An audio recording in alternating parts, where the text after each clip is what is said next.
అర్చనపై మాధవి చాలా గట్టిగా అరుస్తుంది. షటప్ అర్చన అని చెప్పేసి అరవడంతో వెంటనే అర్చన సైలెంట్ అయిపోతుంది.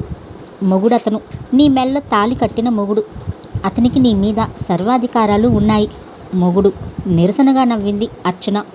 మీ దృష్టిలో నాగరాజు నా మీద అత్యాచారం చేస్తే లేదా 2 రోజులు తన అధీనంలో నన్నుంచుకుని ఈ సమాజానికి నేను చెడిపోయాననే భ్రమ కలిగించి ఈ సమాజం నన్ను అసహించుకునేలా చేసిన నా మీద జాలితో తను నన్ను పెళ్లి చేసుకోకపోతే నా బతుకు ఏమైపోతుందో అనే విచారంతో వేణు ఆదర్శంగా నన్ను వివాహం చేసుకుని నాకు జీవితం ప్రసాదించాడు.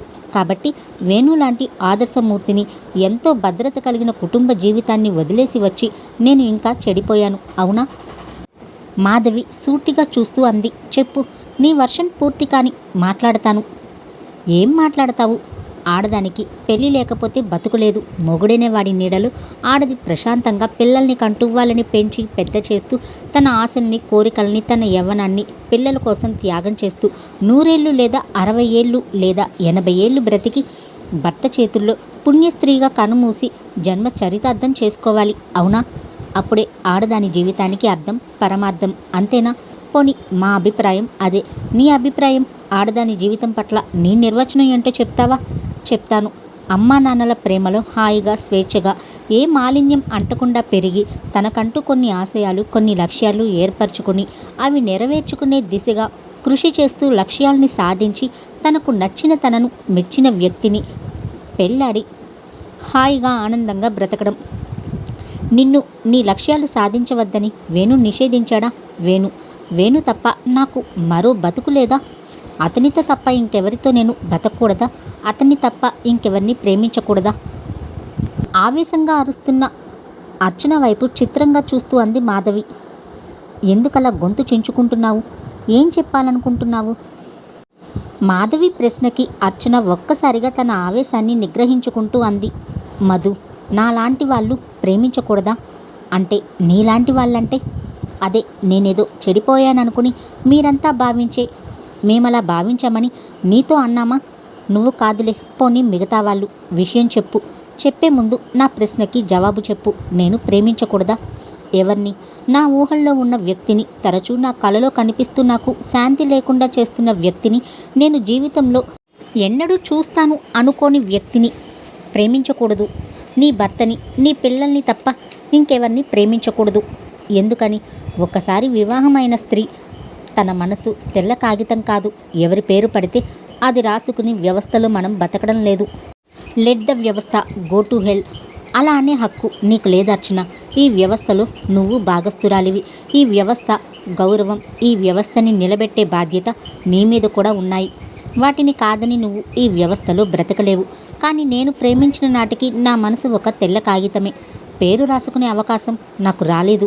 ఏం చెయ్యను? అబ్బా, ఏంటో వివరంగా చెప్పు తల్లి, చంపకు, విసుగ్గా అంది మాధవి. అర్చన కొన్ని క్షణాల్లో తన మనసులో అజ్ఞాతంగా పూజలు అందుకుంటున్న వ్యక్తి గురించి చెప్పింది. తరువాత నెమ్మదిగా అయినా స్థిరంగా అంది మాధవి. నాకు తెలీదు నేను చేసేది మంచో చెడో. అసలు ఏది మంచో ఏది చెడో నాకు అది కూడా తెలీదు. తోచింది ఆచరించడం, నమ్మింది అనుసరించడం నా తత్వం. నేను వేణుని ఎన్నడూ ప్రేమించలేదు. ఎన్నడూ నా భర్త స్థానంలో అతన్ని ఊహించలేదు. ఊహించని వ్యక్తిని ఎట్టి పరిస్థితుల్లో కూడా భర్తగా అంగీకరించే మనసు నాకు లేదు. అయినా నా నిస్సహాయతని, నా తల్లిదండ్రుల వేదనని తనకి అవకాశంగా తీసుకుని నన్ను స్వంతం చేసుకుందామనుకున్నాడు.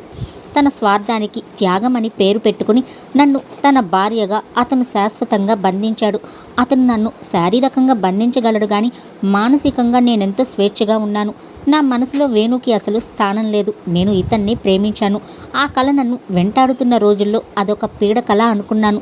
తలుచుకోవడానికి భయం వేస్తూ ఉండేది. కానీ ఎప్పుడైతే అతను నా కళ్ళ ముందు ప్రత్యక్షమై తన చూపుల గాలంతో నన్ను తన వశం చేసుకున్నాడో అదొక మధుర స్వప్నంగా మరీ మరీ ఆ కళ నాకు రావాలని అనిపించేది. మళ్ళీ కోరుకునేదాన్ని కూడా. కానీ మా ఇద్దరి మధ్య మమ్మల్ని వేరు చేస్తూ ఎగిరి వచ్చిన ఓ భయంకరమైన పక్షి వేణు అని విరిగిపడిన నా మొండెం పగిలిపోబోతున్న నా కలలని నేనెన్నడూ అనుకోలేదు. మధు, ఇప్పుడు చెప్పు, నా ప్రమేయం లేకుండా నేను పొందిన పరాభవాలకు నేను శాశ్వతంగా ప్రేమించే అర్హతని కోల్పోయానా? 2 చేతుల్లో మొహం దాచుకుని హిస్టీరిక్గా నడుస్తున్న అర్చన వైపు విచలితంగా చూసింది మాధవి. విస్మయంగా చూసింది. మాట్లాడకూడని మాటలు మాట్లాడుతున్నా, చెయ్యకూడని పనులు చేస్తున్న ఒక అరాచక శక్తిని చూస్తున్నట్టుగా చూసింది. ఆ చూపులో అర్చన చూపు కలిసి ఉంటే అక్కడికక్కడే పొడుచుకుని ప్రాణం విడిచేది. కానీ కన్నీళ్లతో నిండిన ఆ కళ్ళకి ఏమీ కనిపించడం లేదు. ఒకే ఒక్కటి, అది తన ప్రేమ. ప్రేమకి నోచుకోని మనసు. అదిప్పుడు దుఃఖంతో నిండిపోయి ఉంది. మాధవి స్వరం కరుకుగా వినిపించింది. అందుకు కాదు అర్చన, నువ్వు ప్రేమించే అర్హత కోల్పోయింది. వేణులాంటి భర్తని పొందినందుకు నీకసలు జీవితంలో మరొకరిని కన్నెత్తి చూసే అర్హత లేదు. ప్రేమించే అధికారం అసలే లేదు. ఏ పరిస్థితుల్లో నిన్ను వేణు పెళ్లి చేసుకున్నాడో కొంచెం వివేకంతో ఆలోచిస్తూ అతనికి జీవితాంతం కృతజ్ఞతగా పడి ఉండాల్సిన దానివి. నువ్వు అనుకున్నట్టు అతను నీ మీద జాలితో నిన్ను పెళ్లి చేసుకోలేదు. ఒకవేళ పెళ్లి చేసుకున్నా లేదా తన ప్రేమను గెలిపించుకోవడానికి నీ నిస్సహాయతని వాడుకుని ఉండవచ్చు. ఏది ఏమైనా అతను చేసింది నీకు మేలు. అందుకు నువ్వు అతనికి రుణపడి ఉండాల్సిన దానివి. కానీ ఏం చేశావు? వేణు నువ్వేదో మానసికంగా దెబ్బతిన్నావని, అందుకే తనతో సఖ్యంగా లేవని, నిన్ను ఎలాగైనా అనురాగంతో తనదానిగా మార్చుకోవాలని ఎంతో సహనంతో ఎదురుచూశాడు. అలాంటి వాడికి నువ్వు జీవితకాలానికి సరిపడే మనస్తాపం అందిస్తావా? నువ్విలా ఎవరో పేరు ఊరు లేని వ్యక్తిని ప్రేమిస్తున్నావని వేణుకి తెలిస్తే అతని గుండె పగిలిపోతుంది. అదలా ఉంచినా అతను నిన్నెంత అసహ్యించుకుంటాడో ఊహించగలవా? అతనే అసహ్యించుకున్న రోజున నిన్ను ప్రేమించే వాళ్ళు ఈ భూమి మీద ఉంటారా? నువ్వు పరితపిస్తున్న అతను నీ గతం తెలుసుకుంటే నిన్ను ప్రేమిస్తాడా చెప్పు? అర్చన, నీ చుట్టూ సమాజం కట్టుబాట్లు ఉన్నాయి. అన్నింటికీ మించి ఒకరి భార్యగా, అతని పిల్లలకి తల్లిగా నీకు కొన్ని బాధ్యతలు ఉన్నాయి.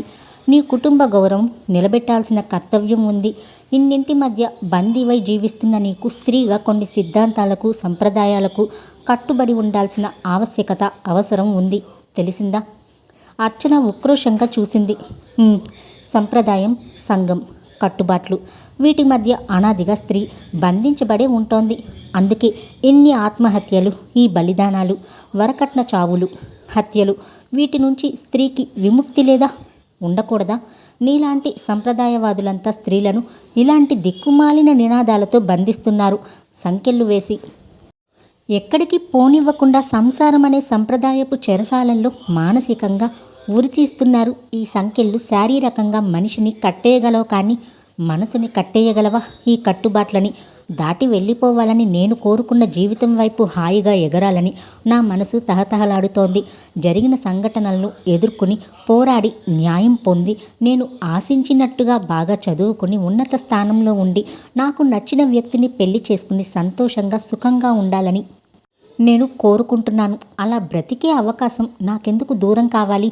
ఏమీ జరగకపోయినా ఏదో జరిగిందని, తద్వారా నేనింకా ఆనందకరమైన జీవితానికి పనికిరానని నా పెద్దలు ఈ సంఘం నిర్దేశించిన మార్గంలో నాకు ఇష్టం లేకుండా నడిచి వెళ్ళిపోయి, ఈ వ్యక్తి లేకపోతే నా బ్రతుకు ఏమవుతుందో అని అభద్రతాభావంతో ఆత్మవంచన చేసుకుంటూ బ్రతకాల్సిన అవసరం ఏంటి?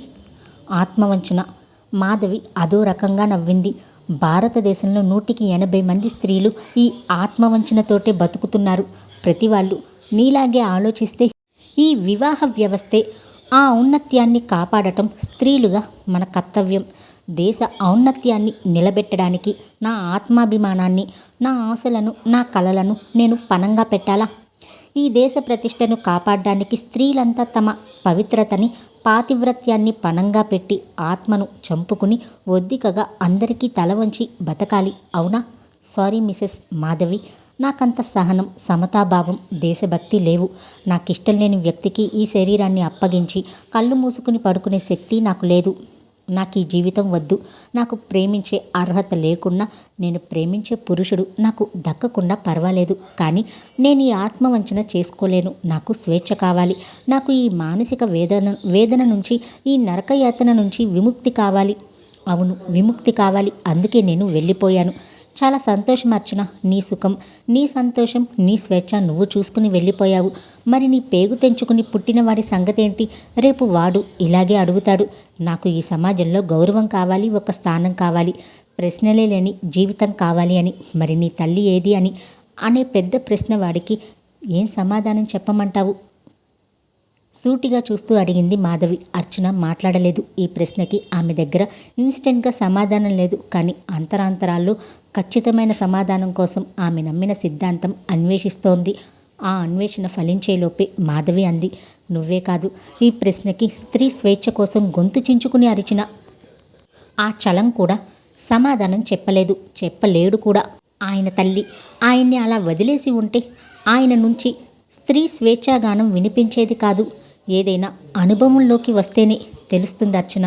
నీ సిద్ధాంతాలు, నీ ఆశయాలు అర్ధరహితం, కానీ అందువలన నువ్వు కీర్తిని డబ్బుని సంపాదించుకోగలవు, కానీ ప్రేమానురాగాలతో ముడిపడిన కుటుంబ జీవితాన్ని మాత్రం సంపాదించుకోలేవని నేను బల్లగుద్ది చెప్పగలను.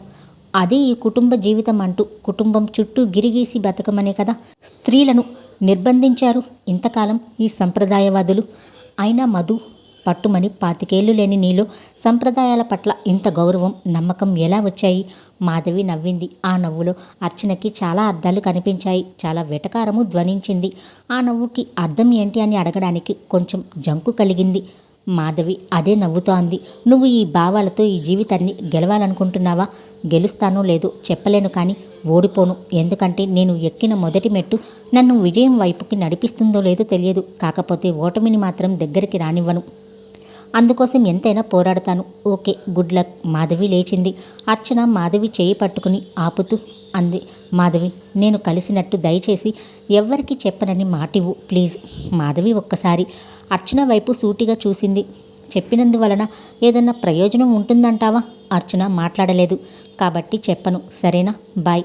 అర్చన చేయి విడిపించుకోబోతూ ఉంటే ఆమె చేయి వణకడం స్పష్టంగా కనిపించింది. ఆశ్చర్యంగా అర్చన మొహంలోకి చూసింది. 2 కళ్ళు నీటితో నిండాయి. వణుకుతున్న పెదాలతో అంది, ఎప్పుడన్నా నన్ను చూడ్డానికి వస్తావా? దేనికి? కనీసం ఒక్కళ్ళైనా ఆత్మీయులు ఉన్నారన్న తృప్తి నాకు మిగల్చడానికి. అదేంటి బొత్తిగా సెంటిమెంటల్గా మాట్లాడుతున్నావు? నీలాంటి బోల్డ్ అండ్ డైనమిక్ లేడీకి సెంటిమెంట్స్తో పనుందా? సెంటిమెంట్స్ అనుబంధాలను, బంధాలను పెంచేవి. నాకు స్నేహం కావాలి. ఆ స్నేహం నీ నుంచి నేను ఆశిస్తున్నాను. మాధవి ఇంకేదో అనబోయి ఆగిపోయింది. ఇప్పటికే చాలా కఠినంగా మాట్లాడింది. ఇంకా ఆమెని బాధ పెట్టడం వలన లాభం ఏంటి అనిపించింది. తల పంకించి గుమ్మం వైపు నడిచింది. మధు. అర్చన గట్టిగా మాధవిని వాటేసుకుంది. అర్చన, నీకు తెలియని మనసు నీలో ఒకటుంది. అదేంటో అన్వేషించి దానికేం కావాలో ఆలోచించి నాకు చెప్పు. బహుశా అప్పుడు ఈ కన్నీళ్ళకి చోటు ఉండకపోవచ్చు నీ జీవితంలో అంటూనే అర్చనని వదిలించుకుని వచ్చే కన్నీళ్లు ఆపుకుంటూ గబగబా బయటికి నడిచింది మాధవి. మాధవి వెళ్ళిపోయాక అర్చనకి ఒక్కసారిగా భవిష్యత్ శూన్యంగా కనిపించింది. నరనరాల్లో నిస్సత్తువ ఆవహించింది. నిలువున కూలిపోయింది. మాధవి మాటలు చెవుల్లో హోరెత్తిపోతున్నాయి. నువ్వు ప్రేమించడానికి వీల్లేదు, నీకా అర్హత లేదు అంటూ మాధవి గొంతెత్తి గట్టిగా అరుస్తున్నట్టు అనిపిస్తోంది. నీ కొడుకు జీవితం ప్రశ్నార్థకం చేస్తావా అని నిలదీస్తోంది. అర్చన కళ్ళ ముందు పెళ్ళలు పెళ్ళలుగా తను పేర్చుకుంటున్న భావి సౌదాలు కూలిపోతున్నాయి. ఒక్క మాధవి చేయి మాధవీలుగా మారి తనని వేణు దగ్గరికి వెళ్ళిపో. నీకు అది తప్ప వేరే జీవితం లేదు. నీ కొడుకుని చేరదీయి. ఓ తల్లిగా, ఓ భార్యగా, ఓ కోడలిగా, ఉత్తమురాలిగా బతుకు. అందులోనే నీ జీవితానికి పరిపూర్ణత సిద్ధిస్తుంది. నీ జన్మ చరితార్థం అవుతుంది. వెళ్ళు, వెళ్ళు, నీకే చెప్పేది వెళ్ళు. పదే పదే హోరెత్తిస్తోంది. నో. అర్చన 2 చేతులతో చెవులు మూసుకుని కింద కూలబడిపోయి వెక్కి వెక్కి ఏడవసాగింది. అప్పుడే తలుపు తోసుకుని లోపలికి వచ్చిన నీలిమ అర్చనని ఆ స్థితిలో చూసి స్థానువైపోయింది.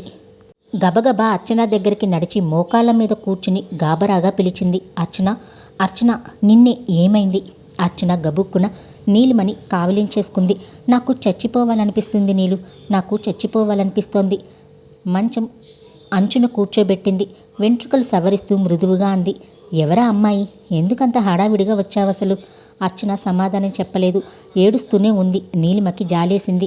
ఎంతైనా తన స్నేహితురాలు. చిన్నప్పటి నుంచి కలిసిమెలిసి తిరిగారు. చేతి వేళ్లలాగా ఈ సమాజంలో మనుషులు కూడా అందరూ ఒక్కలాగే ఉండరు. అలాగే మనస్తత్వాలు, అందరి మనస్తత్వాలు ఒక్కలాగే ఉంటే ఈ ప్రపంచం ఇలా ఎందుకుంటుంది? అర్చనకి ఏవో ఆలోచనలు, తనవి అవే స్వతంత్ర భావాలు ఉన్నాయి. వాటిని కాదని తన భావనలను నియంత్రించి నువ్వు ఇలాగే ఉండాలి అనే హక్కు ఎవరికి ఉంది? ఈ ప్రజాస్వామ్య దేశంలో ఎవరికిష్టమైనట్టు వాళ్ళు బతికే హక్కు ప్రతి వ్యక్తికి ఉంది కదా. మరి ఈ విషయంలో స్త్రీలను ఎందుకు మినహాయిస్తారు? స్త్రీ ఏం చేసినా తప్పుగా, మహాపాపంగా ఎందుకు పరిగణిస్తారు? ప్రజలంటే కేవలం పురుషులే కాదు కదా. అర్చన చేసిన తప్పేంటి? ఆమె వెనకాలే వచ్చిన అమ్మాయి ఎవరు?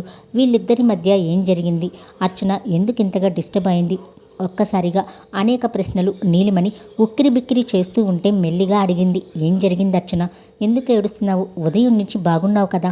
అర్చన మాట్లాడలేకపోయింది. ఏదో చెప్పాలని ప్రయత్నించి ఏడుపు అడ్డుపడ్డంతో తిరిగి వెక్కిళ్ళు పెట్టసాగింది.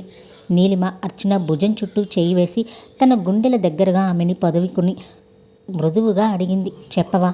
అర్చన కన్నీళ్లతో తలెత్తి చూసింది. ఎర్రటి కళ్ళలో నీళ్లతో చూస్తున్న అర్చనని చూడగానే కడుపు తరుక్కుపోయింది. నెమ్మదిగా అంది. నాకు తెలుసు, నువ్వు చెప్పలేకపోతున్నావు. అవునా? అవునన్నట్టు తలూపింది అర్చన. అర్చన, నీకు ఆ అమ్మాయికి మధ్య ఏం జరిగిందో నాకు తెలియదు, కానీ నీ సున్నితమైన మనసుకి గట్టి దెబ్బ తగిలిందని మాత్రం అర్థం చేసుకోగలుగుతున్నాను. ఏం జరిగినా నువ్వింత బేలవై ఇలా ఏడవడం మాత్రం బాగాలేదు. ఈ పవిత్ర క్షేత్రానికి వచ్చింది ఏడవడానికా? చూడు, నీకు భగవంతుడు ప్రసాదించిన అద్భుతమైన భవిష్యత్తుని అరచేతిలో పట్టుకుని ఆయన దీవెనల కోసం వచ్చావు. అవునా? ఇంకెందుకు ఏడుపు? గతం మర్చిపో. నీకు నచ్చిన దారిలో, నువ్వు ఏర్పరచుకున్న రహదారిలో మహారాణిలా నడిచిపో. ఎవరి మాటలు వినకు, ఎవరిని లక్ష్య పెట్టకు. జరిగిందేదో జరిగింది. మంచో చెడో ఒక నిర్ణయానికి వచ్చావు. దాని ఫలితం ఏదైనా ఆ నిర్ణయానికే కట్టుబడి ముందుకి సాగిపో. విజయం వరిస్తుందా? ఈ ప్రపంచం నీకు దాసోహం అవుతుంది. ఓడిపోయావా? ఈ జీవితమే దానికి పరిష్కారం చూపిస్తుంది. సరేనా? లేచి మొహం కడుక్కో. ఇక్కడ ఆ దేవుడికి తప్ప ఇంకెవరికి ఎలాంటి ఎక్స్ప్లెనేషన్ నువ్వు ఇవ్వాల్సిన అవసరం లేదు.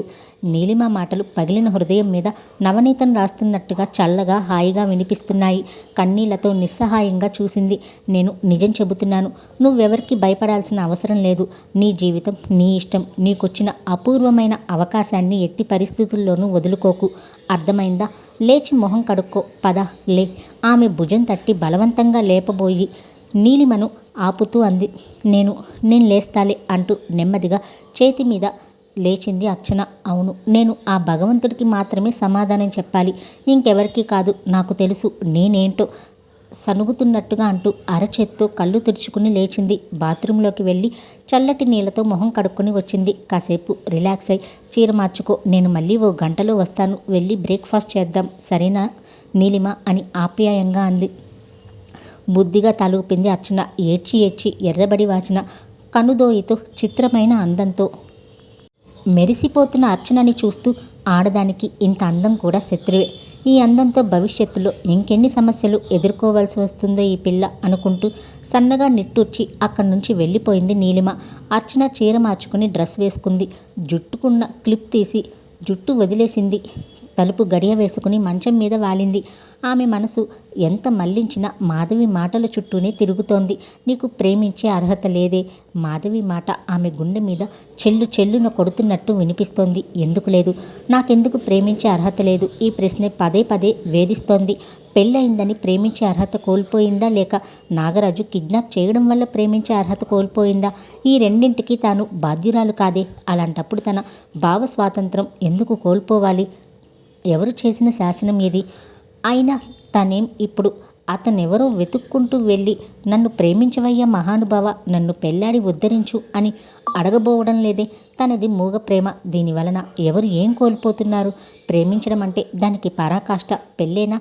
ప్రేమ మనసులో శాశ్వతంగా అలా పవిత్రంగా ఉండకూడదా? ప్రేమ ఉన్న చోట శారీరక సంబంధం ఉండాలా? అందుకు పెళ్లి చేసుకోవాలా? తనేం అతనితో మానసికంగా కానీ శారీరకంగా కానీ కామకేలిలో తేలిపోవడం లేదే? అతనే లోకం అనుకుని పిచ్చిదై పనిపాట లేకుండా తిరగడం లేదే? మనసులో అతన్ని పెట్టుకుని మరో వ్యక్తిని భర్తగా అంగీకరించలేనంటోంది. అందుకు అందరూ సంతోషించాల్సింది పోయి తనని ఎందుకిలా విమర్శల తూటాలతో తూట్లు పొడుస్తున్నారు? ఓ అపరిచితుడా, నువ్వు నాకెందుకు కనిపించావు? కనిపించిన వాణ్ణి ఎందుకు నన్నిలా ఆకర్షించావు? ఎందుకు నా మనసు దోచుకున్నావు? నేనిలా ఎవరికి ఈరోజు ఏమీ కాకుండా మిగిలిపోయాను అంటే కారణం నువ్వు కూడా కదా. అయినా నా మీద నీకు ఏదో ఒక భావన కలిగి ఉండొచ్చు కదా. అదేంటో ఎందుకు చెప్పలేకపోయావు? నేనంటే ఆడపిల్లను. ఎంత డైనమిక్గా అయినా సహజంగా ఉండే సిగ్గు, బిడియం అనేవి నాకు ఉంటాయి కదా. అంచేత నేను నిన్ను పలకరించలేకపోయాను. మరి నువ్వెందుకు పలకరించలేదు? కనీసం ఒక్కరోజు, ఒకే ఒక్క రోజుని సబార్డినేట్గా నేను కనిపించినప్పుడైనా నేనెవరో, నా పేరేంటో అడగాలనిపించలేదా? చాలా దుర్మార్గుడివి, చాలా దుర్మార్గుడివి. అర్చనకి తెరలు తెరలుగా దుఃఖం వచ్చింది. అలాగే ఏడుస్తూ కాసేపట్లో నిద్రలోకి ఒరిగిపోయింది.